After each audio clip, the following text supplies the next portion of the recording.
Эмне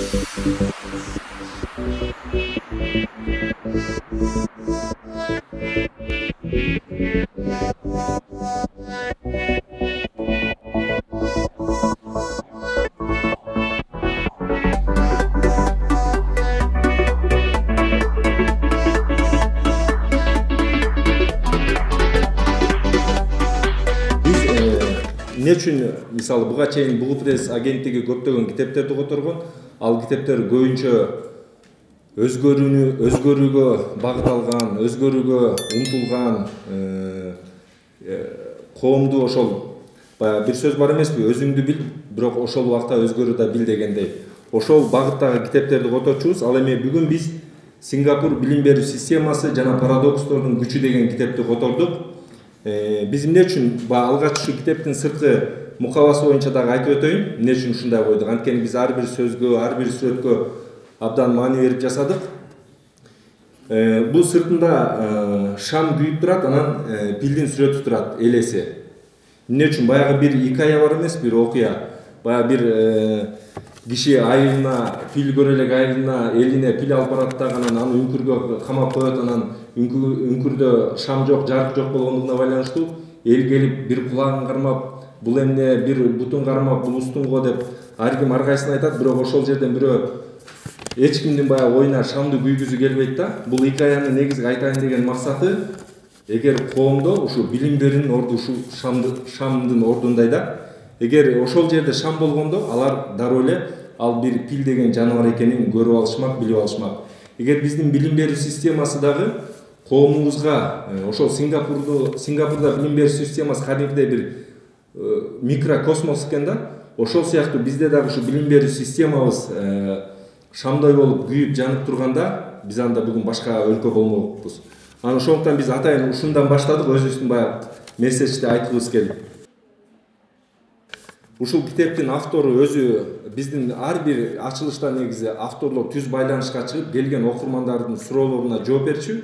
Бирок бүгүн ал автор өзү Сингапурда жашайт, өзү ал жерде Наньян университетинде иштейт, окумуштуу. Ал өзү түз байланышка чыга албагандыгына байланыштуу бизге видео кайрылуусун жиберди. Ошол видео кайрылуусун көрүп коелу анда чогуу. Hello, I'm Pak Thi Eung from Singapore.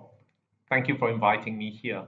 Because of my schedule, I'm unable to attend your book launch online, so I'm sending you this video. I'm happy that my book, which was originally written in English, has been translated into another language.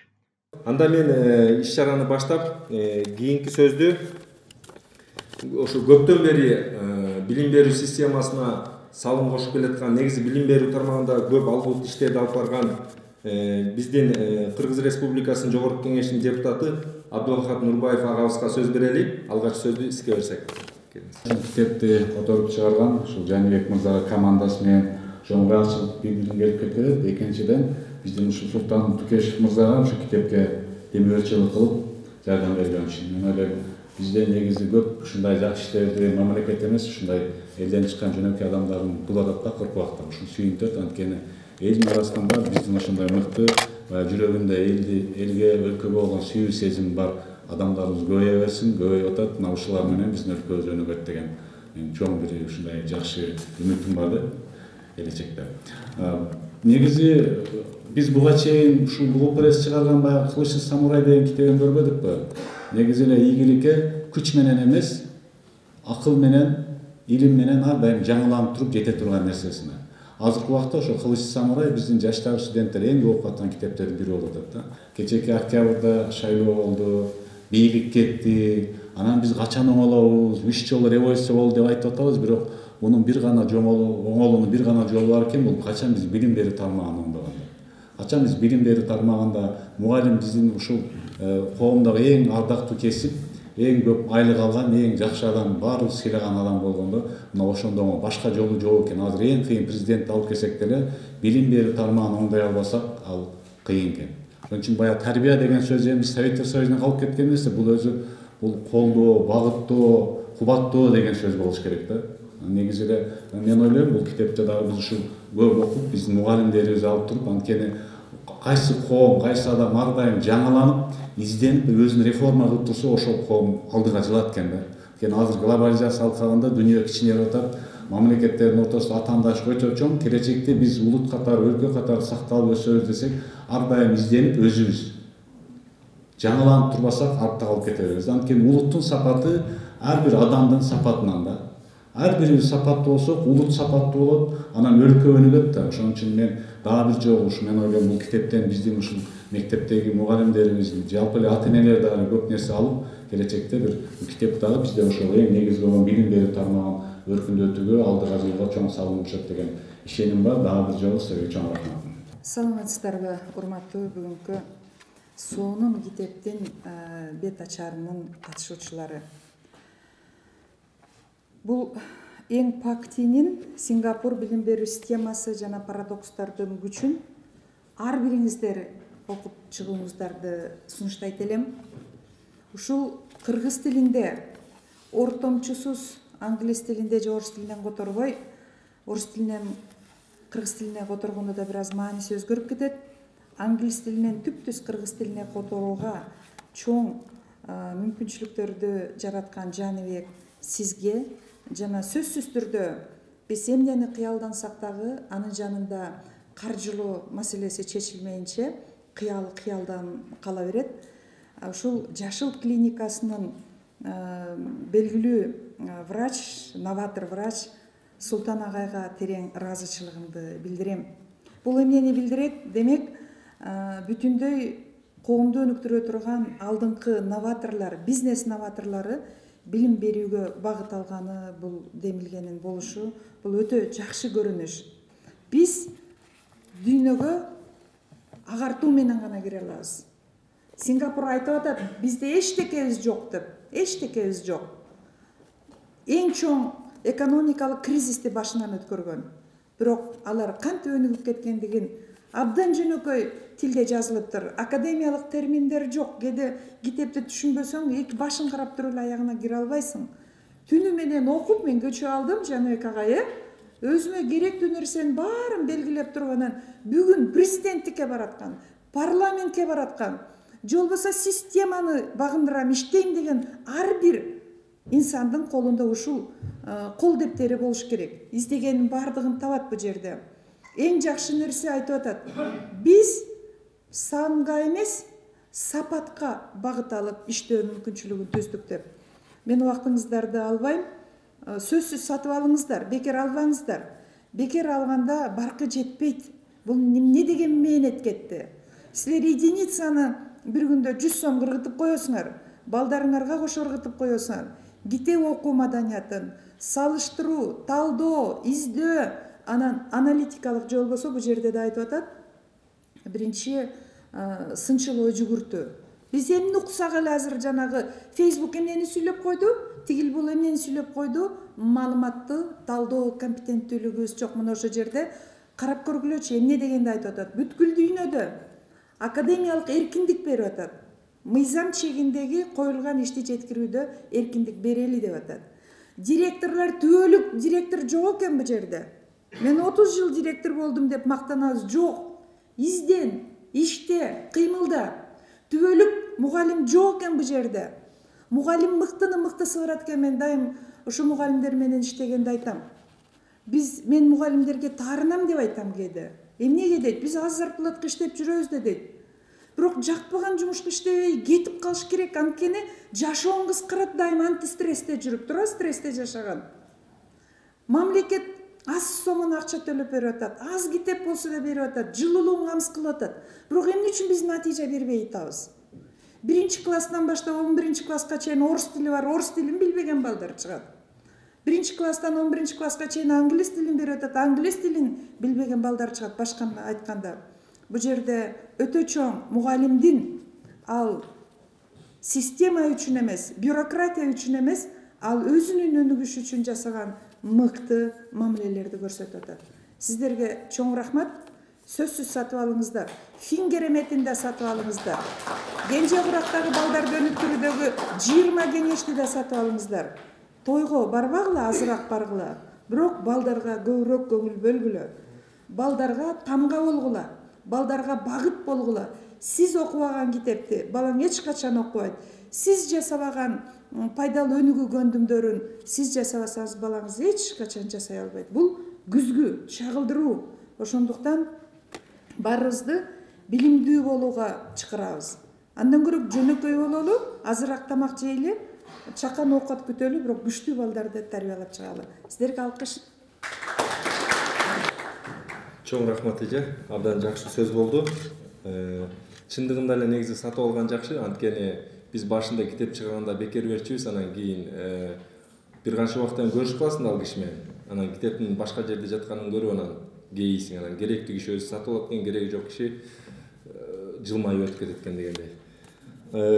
Негизи ушу Сингапур боюнча кийинки агабызга сөз берерден мурун, Сингапур билесиздерби? Жери биздин Бишкектен бир аз чоңураак экен. Эли биздин элибиздей экен. А бирок бүгүнкү күндө алардын экономикасын, мейли экономикасын албайлы, ой жүгүртүсүн, ойлонгонун, жашаганын көрүп, мына ушундайларды көрүп биз намыстансак жакшы болот деп айтып кетмекчимин. Кийинки сөздү ушул китепти окуп, өзүнүн баш сөзүн жазган, чет жерде далай кыйын кишилерге билим берип жүргөн биздин Дүйшөн Шаматов агайыбызга сөз берели. Саламатсыздарбы, урматтуу мекендештер, амансыздарбы? Кайрадан бир жылга чукул болуп калды. Кайрадан Кыргызстанга келгениме сүйүнүп отурам. Жайы менен кыйла оор күндөр өттү.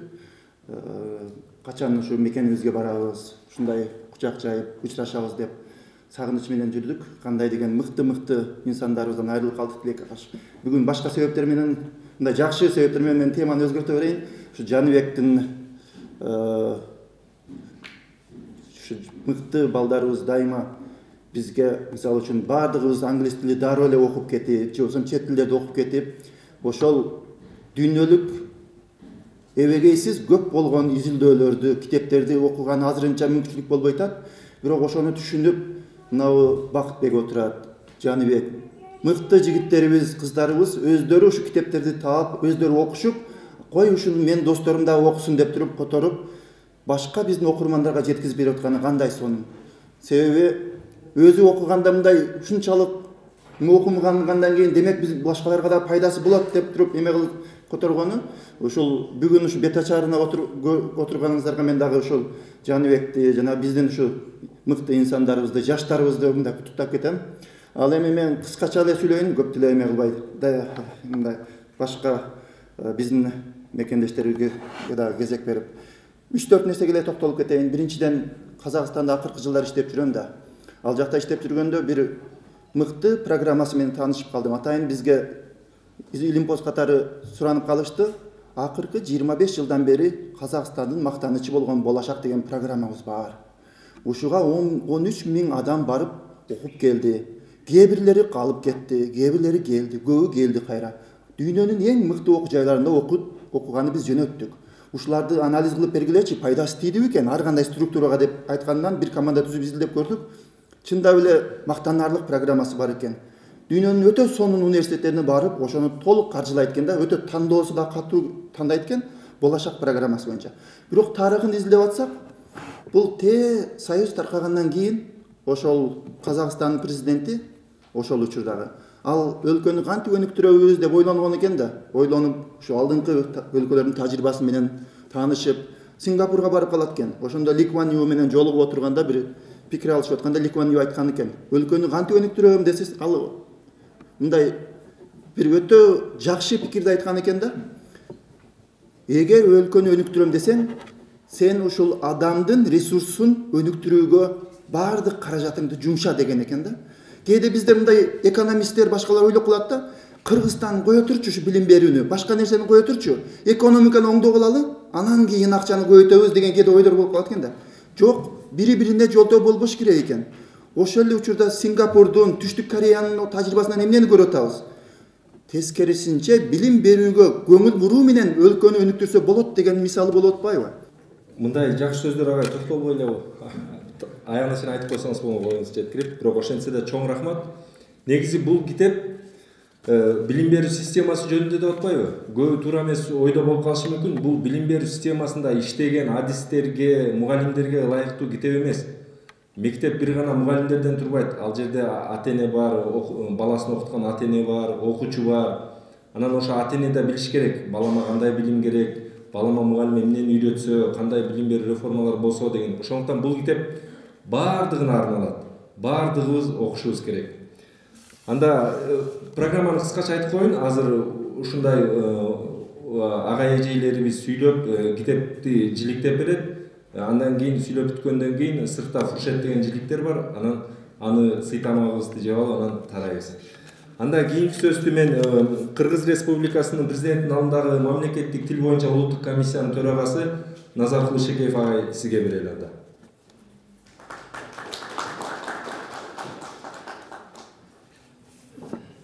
Кадырлуу билим берүү майданынын каармандары, ардактуу мекендештер, кандай гана коом болбосун, ал коомдун талуу жери, күрөө тамыры билим берүү менен багланат. Мугалимдин тагдыры бул өлкөнүн тагдыры.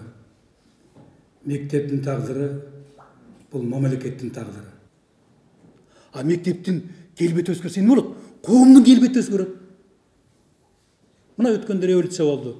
Төңкөрүш деп коебузбу? Ошо төңкөрүшкө катышкан адамдардын жүзүн көрдүңөрбү? Кандай коркунучтуу. Сүйлөгөн сөздөрүн уктуңарбы? Абдан коркунучтуу. Салыштырып көрөлүчү, ошондой эле окуя Белоруссияда болду. Ал жерде башка образ, башка түшүнүк, башка маданият. Биз бул балдардан кантип чыгабыз? Өздүк билим берүү иденттүүлүгүбүздү тапсак гана. Ошондо билим берүүнүн улуттук коэффициенти көтөрүлөт. Башкача маңызда болот. Өзүбүздүн табылгаларыбызды, ачылыштарыбызды өзүбүз табабыз. Мына япондор технологияны өнүктүрүп жатышат.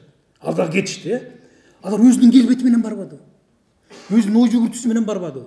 Өзүнүн билими менен барбады. Өзүнүн маданияты менен барып атпайбы? Ошон үчүн кызыктуу болуп атпайбы? Ошон үчүн керемет болуп атпайбы?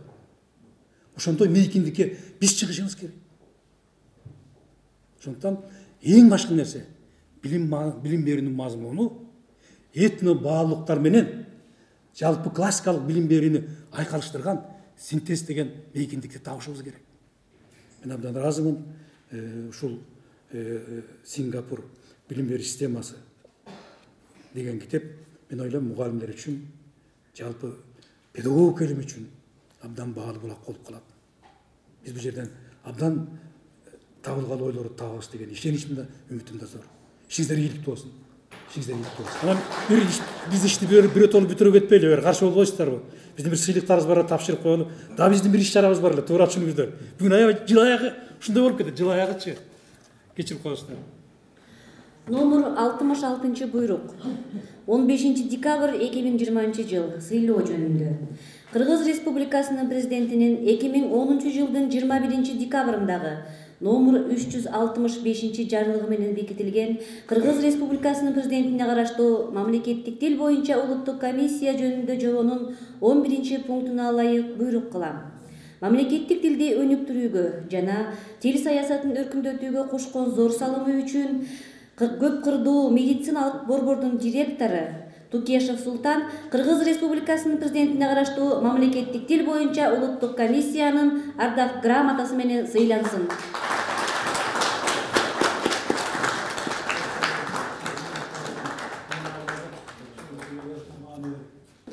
Бизде пандемия болуп дагы биздин ишкана көпчүлүк жерде кризис болду. Бирок ошондой кризис учуруна карабай, өзүнүн ишканасындагы кризиске карабай, ушу Султан ага бизди колдоп бергени үчүн мен чоң ыраазычылык билдирем. Сизге бир сөз берип коелу, келиңиз. Саламатсыздар, урматтуу бүгүнкү салтанаттын катышуучулары. Чынында бүгүн абдан жакшы күн болуп турат. Ушул бизде өлкөбүздө болуп өткөн окуялардын аркасында ушундай жакшы бир себептер менен чогулуп атабыз. ушул бүгүн кыргыз окурманына, кыргыз элине бир үлгү көрсөтө алган, бир жашоосунда колдоно ала турган бир билим берүүчү бир усул ошо баардыгыбыздын колубузга тийип турат. Ошого себепчи болгонда Жаныбек мырзабызды, жамаатын чын жүрөктөн куттуктап кетүүгө уруксат этиңиздер. Чынында азыркындай абалда, ушундай учурда Жаныбек мырзабыз айткандай кризиске карабастан ушул ишти өзүнүн майын чыгарып, элге мындай жакшы кызыктуу формада, жакшы дизайн менен, жакшы котормосу менен, ошол автордун укугун бузбастан түз ошо бизге жакшы деңгээлде которуп берип аткан ушул топко чынында бул кийинки иштеринде дагы чоң ийгиликтерди каалайбыз. Анткени мындай иш токтобошу керек, мындай иш улантылышы керек сөзсүз түрдө. Анткени буга чынында муктаждык бар. Жана биздин улук агай эжелерибиз айткандай, эгер коомубузду өнүктүрөбүз десек, бирден бир жолу ушул деп эсептейм. Билим берүү, ошо элдин ошо билимин агартуу, билимин кеңейтүү жолу менен гана ошо өнүгүү жолуна жете алабыз деп ишенем. Өзүмдүн тажрыйбалык мисалымдан айта кете турган болсом, ушуну мындан бир 7 жыл мурун клиника ачканбыз медицина жаатында. Анда ошол клиниканы өнүктүрүүдө кантип өнүктүрөбүз деген ошо эң биринчи маселе турду. Анткени биз клиниканы ойлогонбуз, ачканда эле шатыра шатман иштеп кетет деп. Андай болгон жок. Анан ошол маселеге такалганда ойлонуп отуруп, ушул жаңы нерселерди алып келиш керек деген жыйынтыкка келдим. Ошол себептен ушул өзүмдө болгон эң акыркы тыйындарымды топтоп, чет өлкөгө чыгып, ушул жаңы билимдерди алып келип, анан жана Назаркул агайыбыз айткандай, ошол чет өлкөдөн алынган билимди биздин менталитетке ошо тууралап, ошол элге ошол дүйнөдө жасалып аткан операцияларды жасаганыбызда өнүгүү жолуна түштүк да. Ошол себептен мен абдан кошулам сиздин оюңузга. Жанагы ошол дүйнөдөгү болуп аткан заманбап процесстерди өзүбүздүн менталитетке тууралап, ошону бир өзүбүздүн улуттук бир идеологиябызга тууралап туруп, анан ишке ашырсак, өнүгүү жолуна түшөбүз деп ишенем. Ошол Жаныбек мырзанын дагы бир өзгөчөлүгүн айта кетүүгө уруксат этиңиздер. Эмнеге бул китеп үстүндө иштешүүгө биз жолго түштүк? Анткени Жаныбек мырзанын өзүнүн жашоодогу позициясын, коомдогу өзүнүн ой пикирин дайыма ушундай туруктуу, кыргыз эли үчүн, кыргыз тили үчүн ушундай ичинде күйгөн духун сезем. Сүйлөшкөндө дагы ошол кылына турчу ишти так майын жеткизе түшүндүрүп, кандай максатта жасалып атат, ошонун баардыгын түшүндүргөндүктөн бул ошол китептин чыгышына биз дагы ошол салымыбызды кошолу деп чечтик. Колдоп турса кең мекен, кошой болуш эмне экен, мактап турса кең мекен, манас болуш эмне экен деп. Буюрса бул иштер команда менен жасалат. Ошондуктан биз байкасаңыздар, биз дайыма бул пресс деп айтабыз. Жаныбек деп же котормочу, мисалы ушул китепти которгон менин жанымда турган Адамат Алишер болуп койчу. Адамат. Биздеги баягы максат командабыз менен алдыга чыгуу. Болгону менен жетекчи болгон үчүн эле атым айтылып калбаса, негизи биздин баягы ар бир ийгиликке жеткен кишинин артында бир аял заты эне турат деп айтат эмеспи? Бул пресстин артында мыкты жаш тажрыйба жаңылып жаткан, бирок кесибин мыкты билген команда бар. Буюрса ошону колдоп берип аткан ар бирине ыраазычылык билдирем. Анда кийинки сөздү ушу Кыргыз билим берүү академиясынын президенти Алмаз Токтомамедов агай сизге сөз берели. Келиңиз.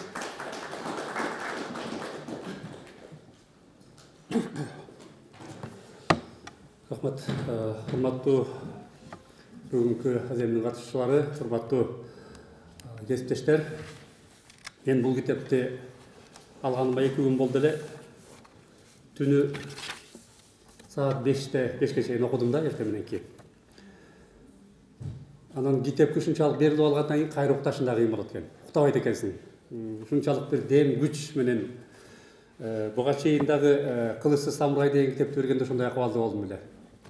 Азыр баштап эле окуп коеюн деп, бирок 2 күн баш көтөрбөй окуган учур болгон да. Мен 2 нерсеге ыраазычылык айтып кетким келет. Биринчиси, ушул ишти ынтымакта ишке ашырып атканга. Бул Буг пресстин жамааты, Жаныбек баш болгон команданын азаматтарына ошол жерде которуп берип аткан оригиналдан, түп нускадан которуп берип аткан биздин өсүп келе аткан жаш жигиттерибизге, аны редакциялап аткан бул жакта отурушат редакторлор, корректорлор, дизайнга салган, басып чыгаргандар, ошол баары биригип мындай бир ынтымак менен ишке ашырып атат. Анан анын ачылышына мынакей жогорку кеңештин депутаттары, президентке караштуу улуттук комиссиянын төрагасы, илимдин докторлору, жаштар, ата-энелер баарыңыздар келип атасыздар. Бул ынтымактыктын белгиси. Бул ырыс алды ынтымак деп бекер айткан эмес кыргыз. Мен ошол жерден айтып кетет элем, биз качан ынтымакта болсок, анда бир ийгиликке жетишебиз. Муну башкаларга таркатканга аракет кылалы. Анан мындай көбүрөөк маалымат таркаталы. Айтарым, эгерде биз өзгөрүүгө баргыбыз келсе, кээде ушундай да сөздөр айтылып калат да, эмне үчүн чет мамлекеттин китептерин даңазалап атасыңар дегенде сөздөр айтылат. Өсөм деген киши өзүнүн жакшы жагын, өзүнүн мыктылыгын билүү менен катар башка бирөөдөн сабак албаса, ал адамдан эч нерсени күтпөй эле коюш керек. Мыктынын баары башкалардын жакшы жагында үйрөнөт. Жаман жагы болсо, андан сабак алат. Бирок ошону пайдаланып туруп, ал өсүп кетет. Биздин өсүп кетишибизге ушул китептердин маани, маңызы, таасири, ролу болсун деп айтат элем. Рахмат.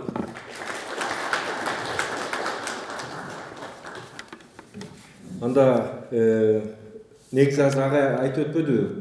Биз негизи Буг пресс буга башка мамлекеттердин китептерин которуп атабыз. Бул деген сөз башка мамлекеттердин оюн же алардын менталитетин таңуу эмес, негизи эле уурулук кылбоо, мугалимди сыйлоо, коррупцияга киришпөө жана башка ушул сыяктуу багуулуктар улутка таандык эмес. Бул өскүсү келген, ийгиликке жеткен кишиге таандык. Анда кийинки сөздү ошо 2 киши сүйлөйт. Анан азыр Салидин агай сизге берели. Ала Тоо университетинин профессору. Агай дагы китепти окуп, кыргыз билим берүү системасы менен салыштырган. Саламатсыздарбы, урматтуу бүгүнкү жыйын катышуучулары, абдан жакшынакай талкуу болуп атат. Мен ушул китепти ошол Алмаздатка көчөгө чогуу алдык эле. Ошондон бери мен дагы ушул аягына чейин окуп чыкканга аракет кылдым. Бул абдан жакшынакай жазылган китеп. Биринчиден, экинчиден бул китептин өзү эле кызыгууну туудуруп атат. Себеби дегенде Сингапурдун аты, Сингапурдун билим берүү системасы биздин эле Кыргызстан эмес, бүт дүйнө жүзүн кызыктырып аткан, сонун бир идея болуп аткан кези да. Мага чейинки мына окурмандар да чыгып айтып өтүштү, көптөгөн ушул мамлекет мына 50 жылдын ичинде кандай чоң секирикке жетти, ушул мунун сыры эмнеде деген көп элдер, көп мамлекет ушуну билгиси келет. Мына биз дагы ошол көптөн бери ушул жөнүндө оюн болуп жүргөнбүз. Ушуга мына китепти ошо түз англис тилинен которуп, кыргыз тилине биздин алдыбызга сунуштап аткан ушул Буг пресс агенттигинин командасына деп айталы, ошолорго чоң терең ыраазычылык билдирели. Рахмат сиздерге. Ли Куан Юнун мындай сөзү бар экен. Эл кандай болсо, өлкө ошондой болот. Мугалим кандай болсо, эл ошондой болот дейт. Ошондо бардыгыбыз бүгүнкү күндө мугалимдерди сыйлап, илгерки совет доорунда жашаган биздин аталарыбыз айткандай, мугалимди көчөдөн көргөндө, көчөдөн келатканда үйгө кирип качып кетчимин, уялганыман, сыйлаганыман тартынганымын дегендей сыйды көрсөтөлү, Сингапурдукундай айлыгыбызды берели, айтор урматтайлы, ошондо гана өлкө элибиз өнүгөт экен. Анын ичинен билесиздерби, дагы кимдерди мугалим дейт? Китеп үнсүз мугалим дейт. Баарыбыз дагы китеп окуйлу, бирибизге китеп белекке берели, ушул маданиятты жайылталы. Баарыңыздарга чоң рахмат. Анда сый тамакка келиңиздер, иш чара жыйынтыкталган.